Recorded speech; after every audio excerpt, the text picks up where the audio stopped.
Hey everyone! Ever wondered how EarthBound achieved those mesmerizing, rippling battle backgrounds?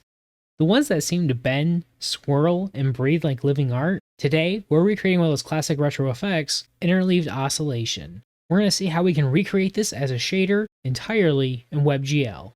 This effect looks complex, but it's actually built from something super simple, sine waves. By combining a few smooth sine-based distortions in different directions, we can make an image look like it's made of liquid energy. Here's the basic idea. Each pixel's position is slightly offset based on a sine wave. If we move our pixels side to side using a sine wave, we get our horizontal oscillation effect. If we move our pixels up and down the same way, we get our vertical oscillation. Now, here's where it gets interesting. We combine both. Each pixel gets pushed a little horizontally and vertically, using separate sine waves that each move at different speeds and frequencies. That combination gives us this beautiful, organic distortion that constantly changes, the signature look of EarthBound's battle backgrounds. Mathematically, it's straightforward.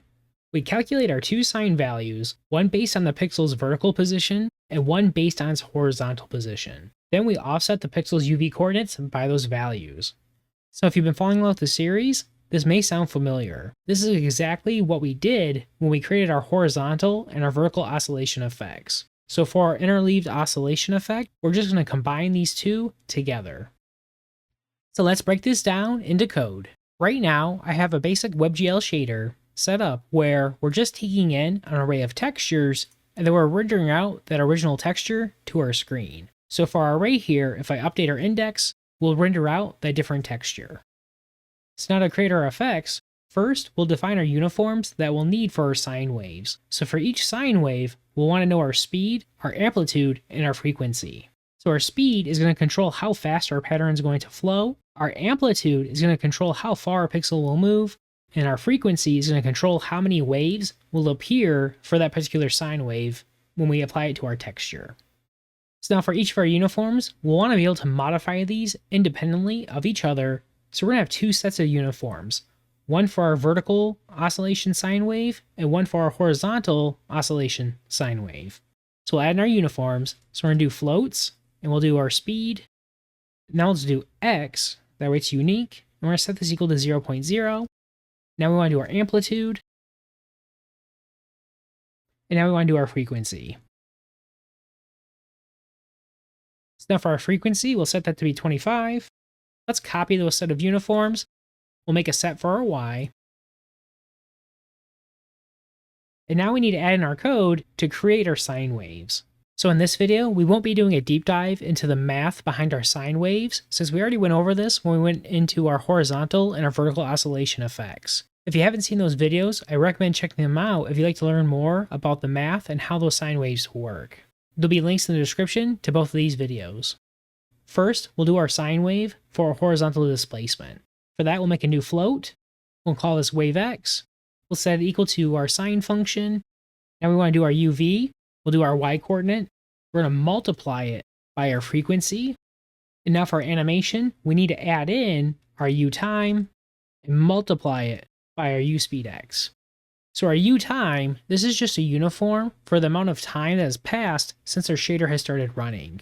By multiplying our speed by this value, it's going to give us a constant updating value, so then that way we get that animated effect. Without our time, we would update our pixel, but it wouldn't actually move. Now that we've created our sine wave, we need to calculate our offset. So we'll do our float, we're going to do our offset x. We're going to set it equal to our wave x. And now we're going to multiply it by our amplitude. So this will give us our horizontal displacement.